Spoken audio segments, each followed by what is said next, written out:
Ce qui se passe depuis quelques jours est incroyablement dangereux. C'est une forme de suicide collectif que nous organisons. Enfin, ce refus de voir le défi écologique, cette volonté au contraire de prendre toutes les décisions à l'inverse, il y a quelque chose même sur la psychologie qui est étonnant. C'est-à-dire ? Eh bien, on sait, on a toutes les études scientifiques. Les scientifiques n'arrêtent pas de nous alerter de mille et une manières. Et en fait, on prend toutes les décisions absolument contraires.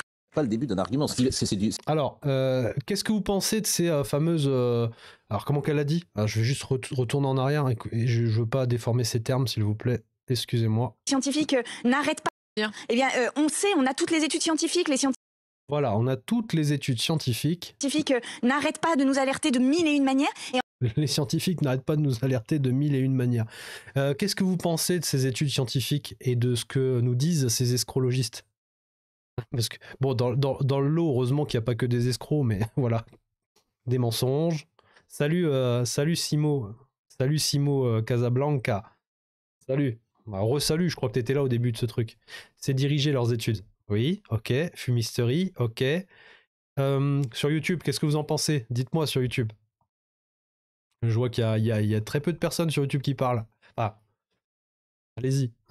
Fumisterie, mais n'importe quoi, vraiment des mensonges. Tiens, je vais les plingler, voilà. Hop. Et ben, encore une fois, je vous invite à lire ces deux livres-là, d'accord ? Parce que dedans, il donne plein de cas. D'accord ? Il explique que, effectivement, les cabinets, les trucs qui font les études, les fameux sondages, là, toutes ces études scientifiques à la noix, là, elles sont financées, c'est du copinage, c'est manipulé de bout en bout, enfin bref. On va demander à des scientifiques de faire, des pseudo-scientifiques, parce que ce ne sont plus vraiment des scientifiques, des gens de science, d'ordre public, de faire des études et de sortir certains résultats pour que ce soit cohérent avec le narratif qui est utilisé et qu'on essaie de propager dans la société. D'accord ? Donc voilà ces fameux scientifiques dont elle fait référence. Elle m'énerve. Je supporte pas sa tête. Pourtant, j'ai rien contre les gens en particulier, mais les gens qui nous veulent du mal et qui nous asservissent, qui sont en train de nous appauvrir et qui détruisent des vies, littéralement, ces gens-là, je les supporte pas. Et elle, je la supporte pas. Elle m'énerve. Voilà. Et en fait, on prend toutes les décisions absolument contraires. Pas le début d'un argument. C'est du blabla. C'est-à-dire, quel est le rapport avec ce que nous disons ? Le GIEC, ça c'est la plus grosse fumisterie. Hein. Le GIEC, c'est un truc de fou. Oui, elle est folle en plus. Je sais pas si vous l'avez vu, il y a un extrait avec elle quand comment il s'appelle, le garde des Sceaux, l'ancien garde des Sceaux. J'ai plus son nom. Il lui pose une question sur le barbecue et elle pète un câble. Elle dit oui, mais les hommes ils mangent trop de sang, je sais pas quoi. Je me rappelle plus de ce qu'elle dit, mais elle devient tarée. Elle est folle. On va demander à des experts scientifiques de faire un sondage de son cerveau. C'est vrai dans la suite de l'interview, elle fait le lien, elle dit en plus, votez ça au moment où il fait très chaud en France, c'est une aberration, etc. Donc vous voyez, on est vraiment sur un argumentaire vraiment très très valide. Mais quel est le rapport avec le nucléaire ? Ce qu'elle dit, en fait, Madame Rousseau, quel est le rapport ? Sandrine Rousseau, si elle voulait vraiment lutter efficacement contre le réchauffement climatique, devrait pousser absolument pour qu'on construise des centrales nucléaires en Chine, en Inde, en Afrique, c'est-à-dire où les consommations vont exploser demain, parce que c'est ça l'enjeu en fait. C'est que si demain le charbon se redéveloppe en Chine, ce qui est le cas en ce moment, c'est ça qui va changer le climat. C'est pas malheureusement, même si la France se mettait entièrement couverte d'éoliennes, ça ne changerait pas malheureusement d'un iota le bouleversement climatique. Moins de 1%, effectivement, des émissions de gaz à effet de serre, moins de 1%. Bon, je rappelle également qu'il y a eu un incident majeur en Espagne, c'est passé à l'as. Hein. On ne sait pas vraiment la raison. Là, les médias n'enquêtent pas beaucoup. Hein. J'ai vu passer une information disant que du gouvernement. Une surtension. Oui, d'une surtension du solaire, notamment. Comme on peut connaître ça dans sa maison, ça a disjoncté. Oui. Écoutez, il y a eu une communication du gouvernement espagnol qui a expliqué ça. Bon, c'est évidemment un flou. La vérité, c'est qu'ils n'ont pas maîtrisé tout à fait les énergies renouvelables. C'est ça la vérité. Donc, comme ça ne correspond pas à la bonne idéologie du moment, on met ça sous le tapis. Les médias français, je ne vous en parle même pas. Ça les intéresse absolument pas, forcément, puisque ça ne va pas dans l'idéologie dominante. Écoutons, je crois qu'il y a un deuxième passage de Madame Rousseau où on écoute Monsieur Laurent Saint-Martin, qui est le ministre, la position du gouvernement. Écoutons ce qu'il a dit ce matin. C'est surtout totalement contraire à ce qu'il faut faire aujourd'hui dans la décarbonation de nos pays. Nous avons un agenda que les différents gouvernements de ces dernières années ont réussi à mettre en place, permettant de baisser considérablement les émissions de gaz à effet de serre dans notre pays, grâce à un mix énergétique, comme on dit, qui est extrêmement bon, nucléaire, énergie renouvelable. Vous visez LR et le RN qui étaient en lutte sur ce texte. Bien sûr, on a besoin de poursuivre, au contraire, nos investissements dans les énergies renouvelables. Ça a marché ces dernières années. Ce moratoire et cet arrêt-là irait totalement à rebours du sens de notre agenda industriel et économique. Les députés ne semblaient pas tellement mobilisés sur ce texte dans vos rangs, notamment. Je pense que c'est effectivement une erreur. On doit défendre non seulement notre bilan écologique en la matière, mais surtout ce qui est devant nous en termes d'investissement d'énergie renouvelable qui fait partie intégrante de ce mix et de cette solution de décarbonation de notre pays. C'est l'avenir de la planète et de nos enfants qui se jouent là-dessus. C'est toujours des arguments d'autorité, c'est l'avenir de notre planète. Et enfin, de quoi il parle, M. Saint-Martin? C'est contraire à l'avenir de la planète de construire du nucléaire. Il veut les deux. Enfin, je veux dire, tout ça est grotesque. Vous savez, ça pose quand même deux questions politiques, parce qu'il y a quelques jours, Emmanuel Macron avait fait dans l'interview du Parisien, où il avait parlé du fameux brainwasher des laveurs de cerveau, surtout il disait il nous faut arrêter de détricoter ce qu'on a fait pour l'écologie.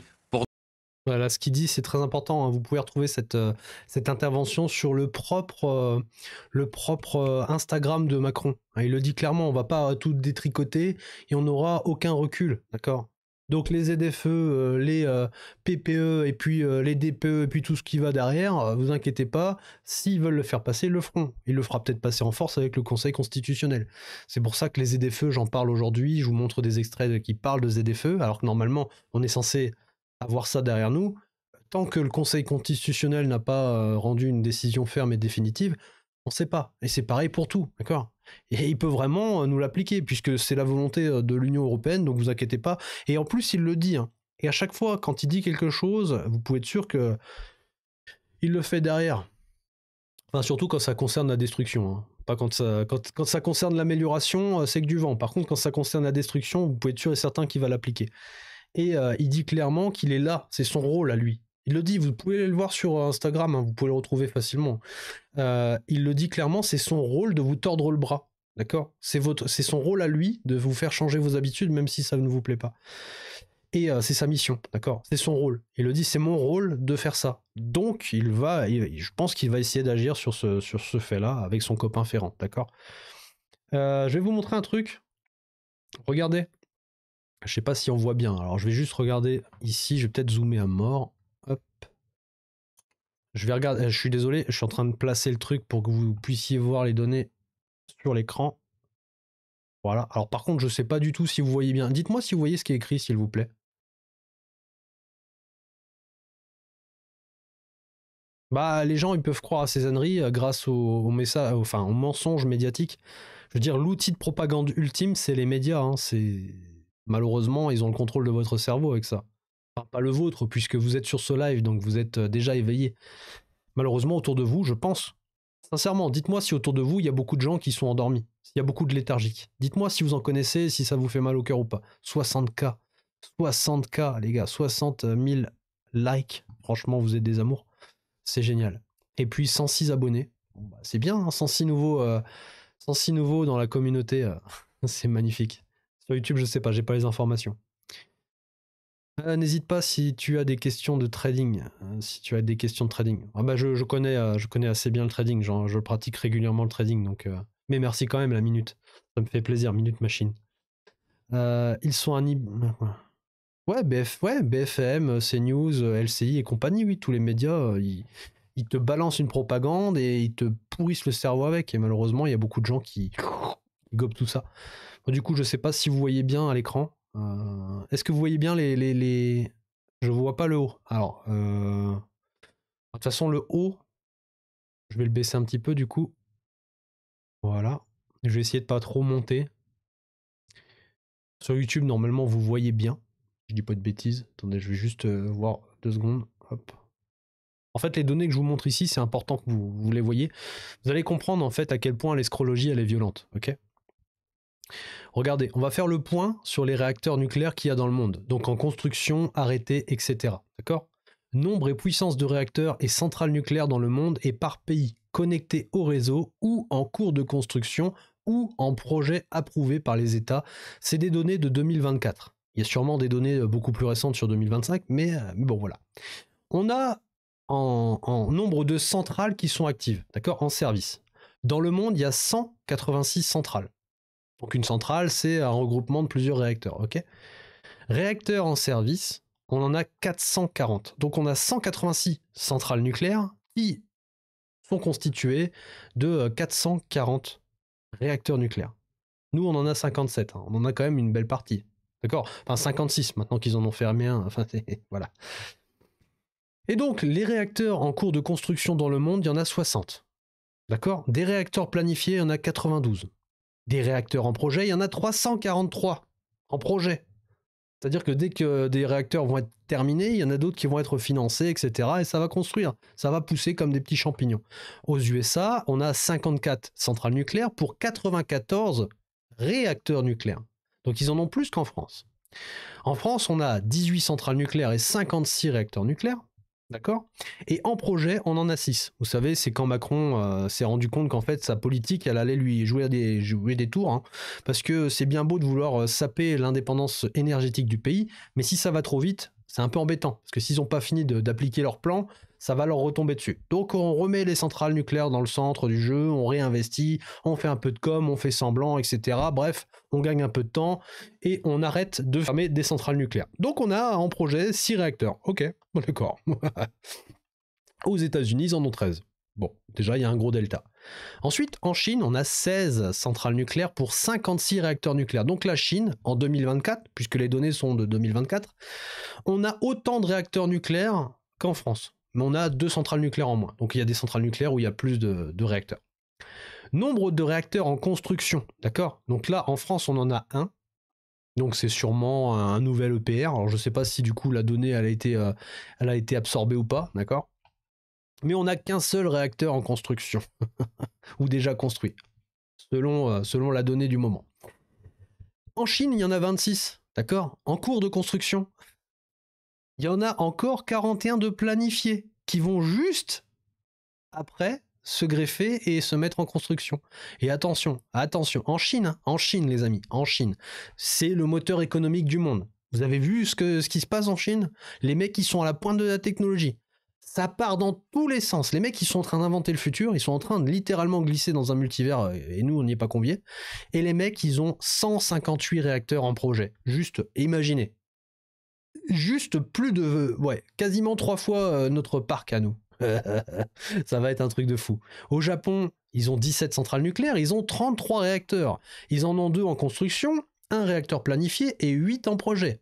En Russie, ils ont 10 centrales nucléaires, 36 réacteurs, ils en ont 4 en construction, 14 planifiés et 36 en projet. 36, d'accord? 36.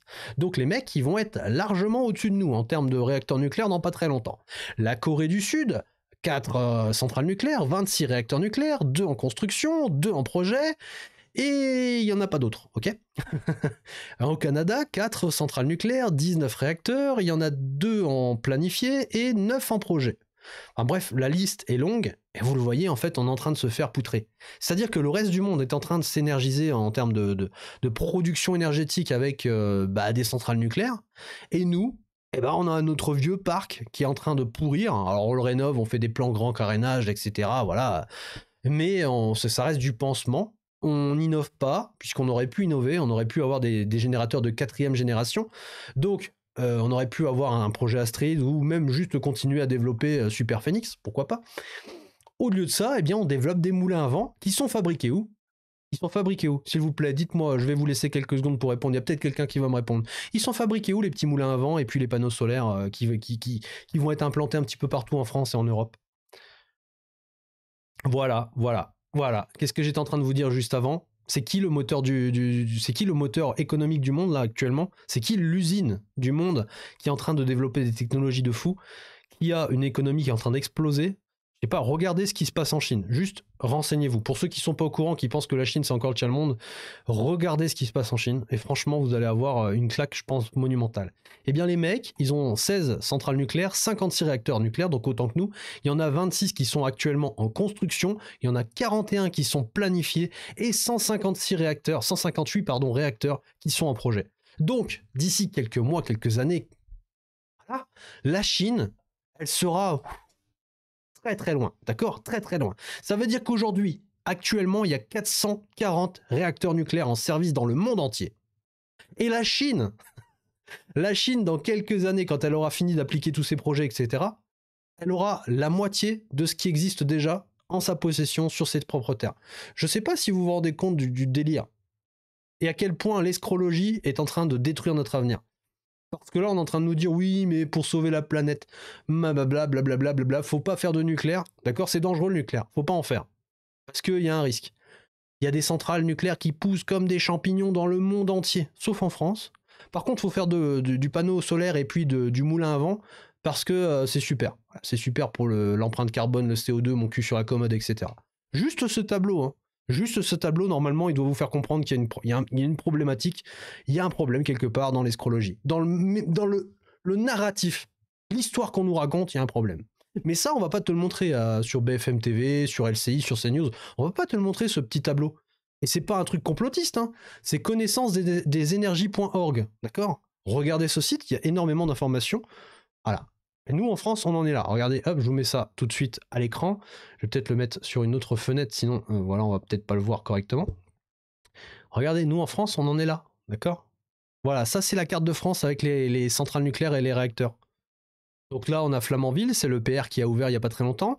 Ici, il y avait Fessenheim qui a fermé. Et puis tous les autres qui sont en train d'être patchés dans tous les sens. On est en train de faire des patchs pour essayer de les conserver le plus longtemps possible.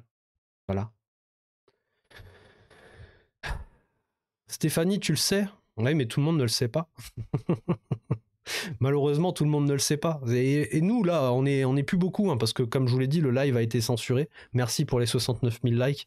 Merci pour tous vos commentaires, etc. Franchement, tiens, je vais même te dire merci, Stéphanie. Merci. Voilà. Parce que sur YouTube, c'est vrai que j'ai un peu plus de mal à commenter. Ça va trop vite. Mais voilà, on est entre nous. Donc nous, on est entre éveillés. Donc ce que je vous montre, normalement, effectivement, vous le savez déjà. Mais je profite en fait de ce genre de vidéo pour plus tard prendre des extraits et les rediffuser sur les plateformes. Par exemple, le passage que je viens de vous faire là, je pense que je vais l'isoler et je vais le remettre en rediffusion plus tard sur d'autres plateformes, histoire que des gens puissent être informés. Mais ça, tu le verras pas sur LCI, tu le verras pas sur les autres chaînes, etc. Tu en parles souvent, mais j'ai pas bien capté. C'est l'élite, c'est ça? C'est l'élite, c'est ça. Alors, je sais pas à quoi tu fais référence comme message. Je vais juste laisser tout simplement la parole à ces personnes et puis je vais essayer de voir tout simplement ce que vous avez dit, d'accord? Histoire de comprendre, me remettre dans la discussion. Pour demander justement à ces députés de voter contre la suppression des ZFE, on a vu qu'il a été moyennement écouté. Là, c'est à nouveau un camouflet. Gabriel Attal, il contrôle plus rien, là. Absolument, déjà d'une part. Et surtout, vous avez vu, il y a quand même des bisbilles entre le gouvernement, en tout cas entre les macronistes et les LR. Ils sont censés être alliés, associés dans la coalition gouvernementale. L'escrologie, ce que c'est? Ben regarde, je te montre. Ah, ça va être inversé, c'est dommage. La caméra est inversée normalement. Attendez, je vais faire un truc. Normalement, là, vous voyez la couverture dans le bon sens. Dites-moi oui ou non, s'il vous plaît. Voilà. Là, vous la voyez dans le bon sens. Voilà. Eh bien, l'escrologie, c'est quoi? Voilà. C'est une escroquerie qui est basée sur l'écologie. C'est un mot composé qui a été inventé pour tout simplement dénoncer cette escroquerie qu'est l'écologie, enfin du moins le narratif qui a été utilisé pour nous vendre cette surtaxation de l'air, hein, tout simplement de l'air, puisqu'on taxe le CO2. Je voulais vous montrer ça dans la suite de ce live, mais du coup on refera un live plus tard où je vous montrerai pourquoi c'est une escrologie et pourquoi en fait on est en train de taxer de l'air. Parce que je voulais vous montrer tout simplement... Alors je vais essayer de retrouver mes liens parce que là il s'est passé quelque chose. Alors voilà. Je vous invite à aller voir cette vidéo, hein, parce que là je vais pas vous la montrer aujourd'hui, sinon ça va durer trop longtemps malheureusement. Et puis surtout, il n'y a plus de visibilité, le live a sauté, donc c'est dommage. Moi ce que je veux, c'est que tout le monde soit au courant, hein, d'accord? Je veux que le maximum de personnes puissent profiter de ce genre d'informations. Mes amis. Mais je vais vous montrer une vidéo de Aldostérone qui explique mais vraiment très bien pourquoi on vous taxe de l'air que vous respirez, d'accord? Et à quel point c'est une escrologie. Et je vous invite donc à voir cette vidéo qui est sur la chaîne d'Aldostérone. La taxe carbone est une taxe sur l'air. Voilà. Les livres audio sur quelle plateforme? Alors Théo, je l'ai téléchargé à l'époque sur une plateforme pas très légale. Et sinon, tu tapes le titre de ton livre et tu tapes PDF gratuit ou un truc comme ça, téléchargé. Normalement, tu trouves quasiment à chaque fois des livres que tu peux télécharger. Sinon, tu tapes sur YouTube, tu peux trouver des livres audio aussi.